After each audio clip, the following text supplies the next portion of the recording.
Keeping venomous reptiles is an unforgiving hobby, requiring proper training and lots of experience. One simple mistake can be the difference between life and death. Remember, the most venomous snake in the world is the one that just bit you. There are no venomous snakes with training wheels. Just because you see viperkeeper handle snakes a certain way does not mean you should try it too. Well, we're going to move this, what used to be a tiny puff adder,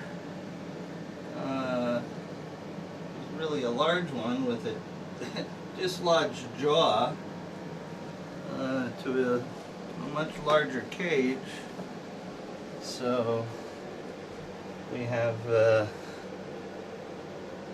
some space to work with him because he's in such a small tub. Rather difficult to deal with, especially when you slide it open. He's very much right there in front of your eyes to greet you. And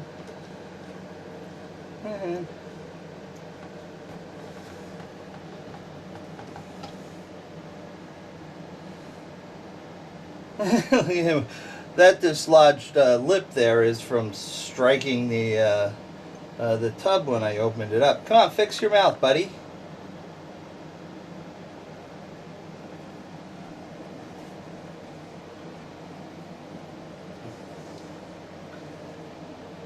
Hello. Are you going to look like that for the rest of your life, huh? Or are you going to fix that? Go ahead, nice yawn. Come on, you can do it. No, I'll look stupid for a while.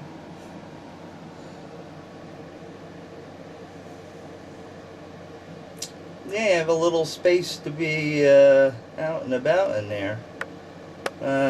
This actually is an animal I'm waiting to deliver to the Bronx Zoo.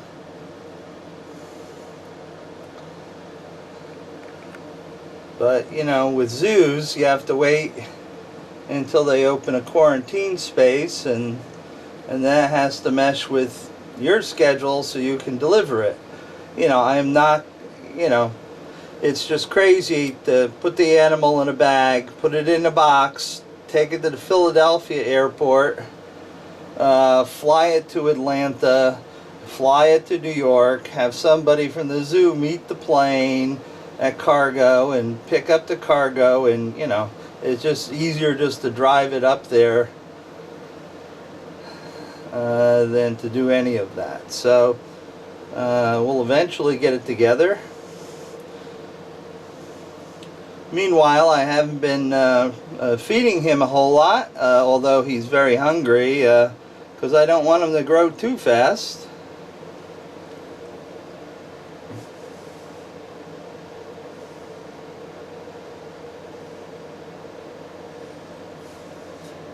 It does look funny.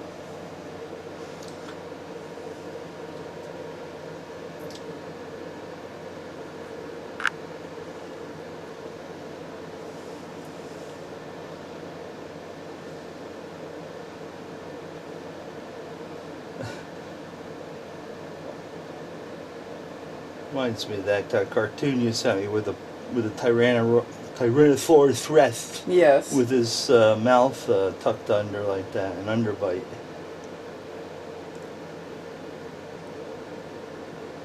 Hi.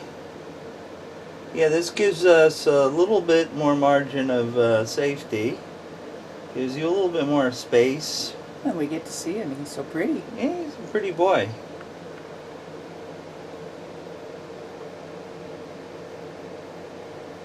Ah, come on, fix your jaw. Give us a break. No, I don't want to do it on camera.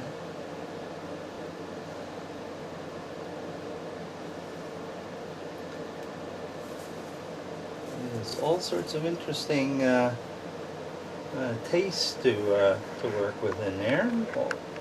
This is a hardwood bark mulch. You know, so it's got all sorts of stuff that he hasn't tasted before.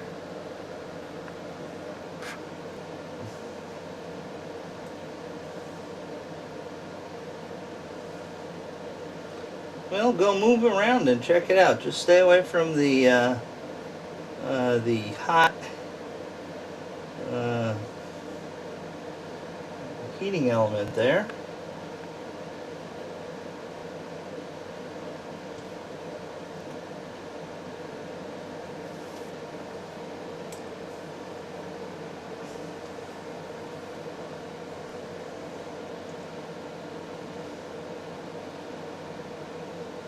You even got a cave.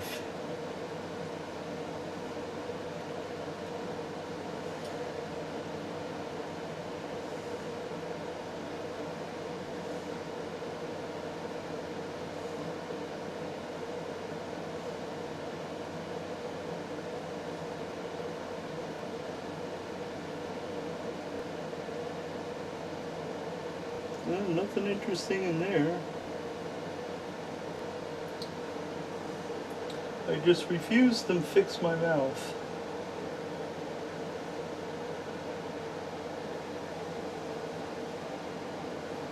Oh, viperkeeper, you're scary.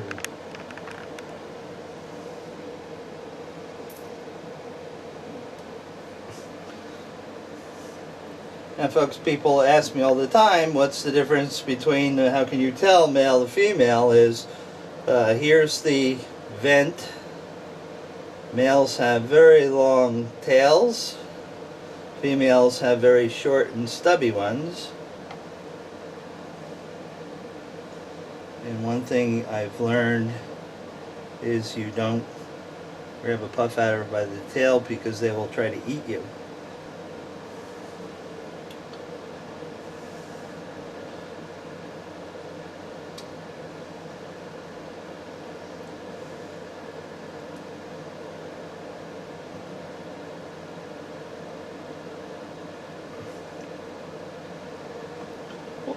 Well, I want this bigger space out here.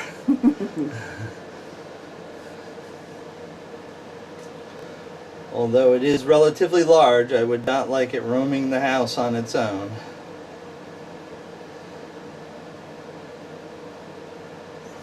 That is a bite first, ask questions later snake.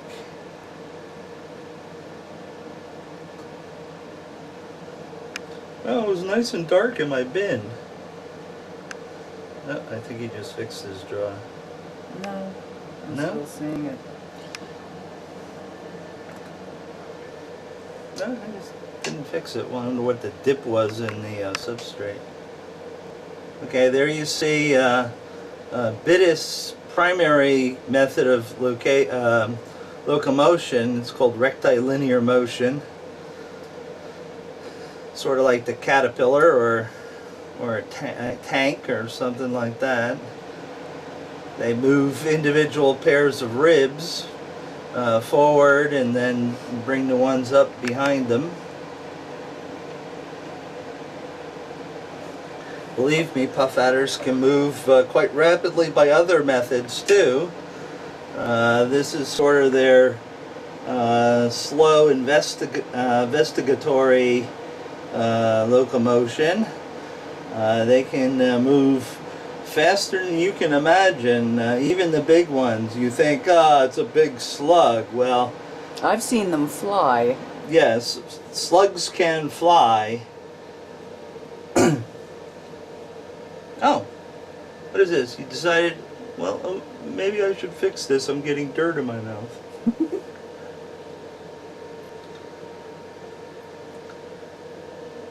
That's a nice warm spot, huh?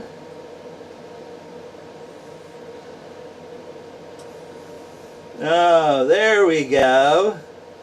Well, that took a long time. It's still not quite right. He really bonked himself. Yeah, he does that quite often on the tub, and I imagine he'll be doing it on the plexiglass here. But yes, we saw his nice pink inside of his mouth with his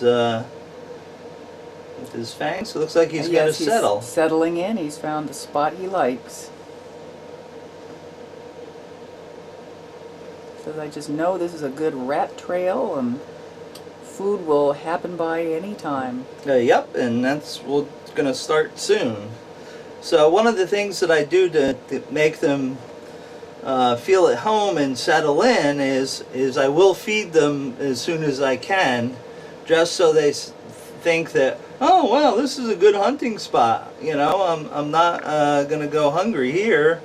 Look at this rat, it just ran right past my nose. So that's what we're gonna do pretty much next, because I can't do any other major cage work that I wanted to do, because of the holidays. The people haven't shipped me a thermostat. I ordered some thermostats. The one on the cage in the other room had failed, and I was expecting it, you know, sort of to get shipped during the week, but it didn't. So he's gonna sort of scooch into the substrate, maybe.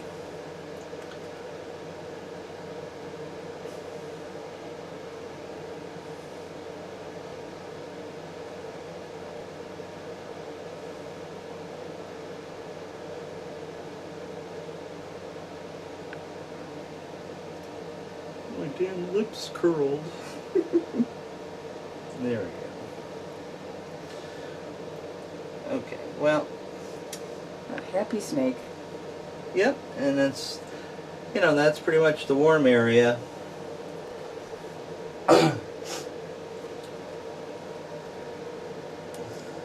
Over here in this corner it's 76.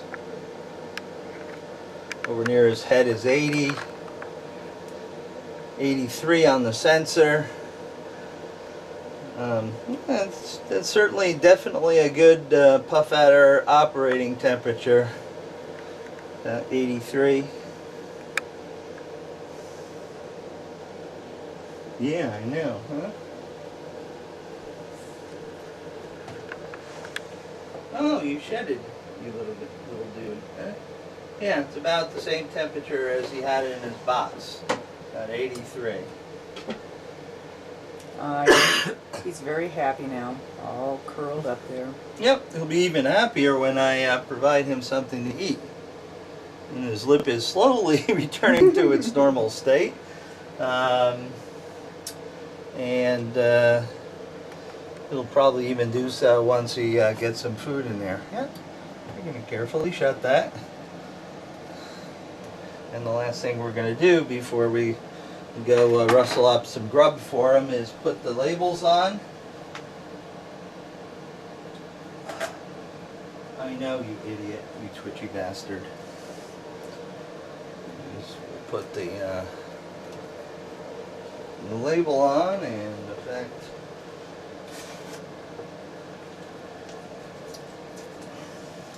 and that way we know what's in there. One thing I do is when a cage is empty, I pull the name off, and I put a piece of tape stating empty and the date that it was empty, and that way if someone you know, if Lori doesn't know that the cage was vacated, or Bob, or, you know, whatever, we know that there is not a snake supposed to be in that cage. Yes, that's very kind for me, so I don't freak out and start looking everywhere I put my feet.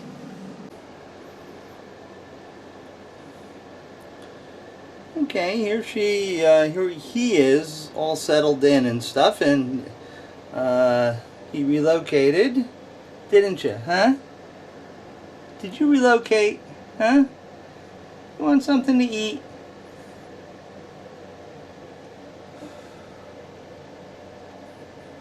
Do you want something to eat, huh?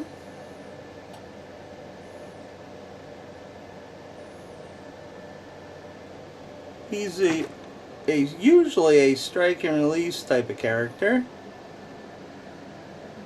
Don't worry about the camera.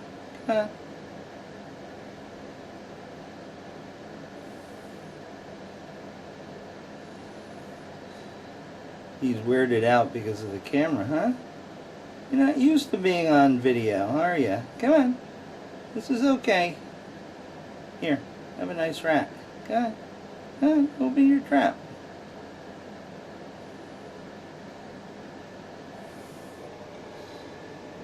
Alright, I'll back the camera off. Come on. Yeah, here you go.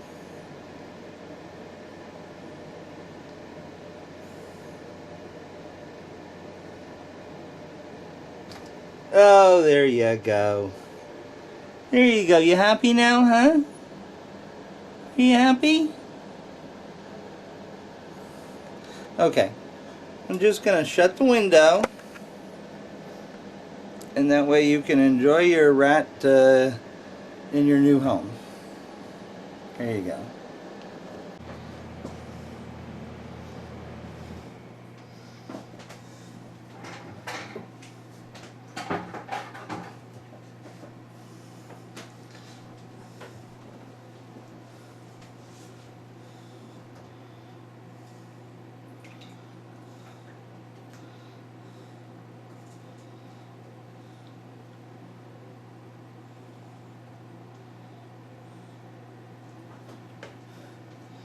Okay, gonna feed this black mamba. This is the most dangerous black mamba I've ever kept because it has an incredible feeding response and sees me as this big freaking rat. How often do you folks see me back off like this? This snake will hurtle itself through the air to get at you or the rat. You know, I've raised it since it was a hatchling. Doesn't make a damn difference to that snake. It bites, it envenomates, and it's a problem. You know, even the very badass male that I had over in the other room,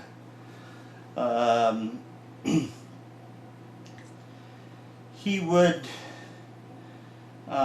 was dangerous, but he was wary of humans. This snake has no fear of humans because I've treated it so well.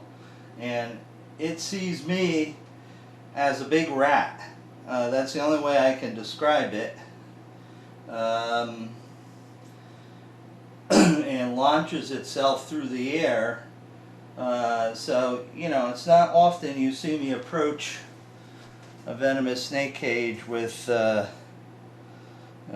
hook as well as the feeding tongs because I need something to deflect her if she launches herself at me, which she's done in the past, and it was not pleasant at all.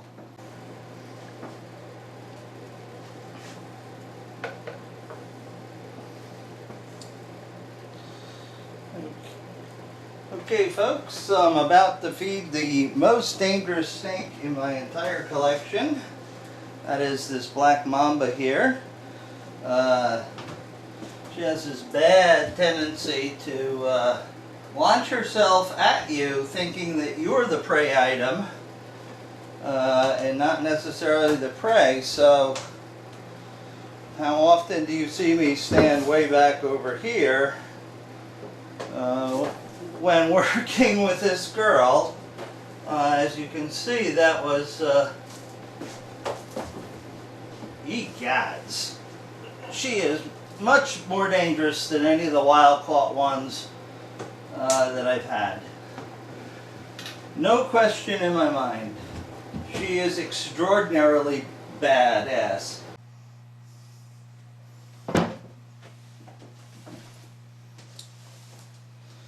Let me give the Polylepis one more.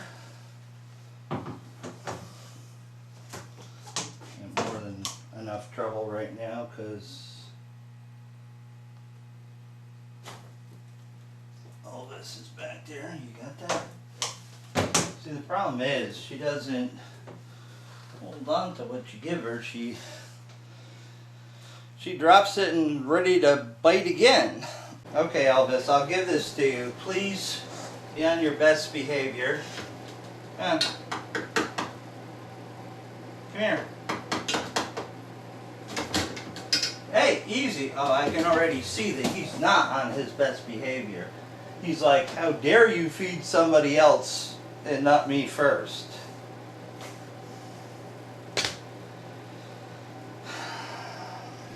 Come on, bud. No, we're not going for a stroll today. No, stop. Here. You want this? No, no, no. You're just being a bad boy today.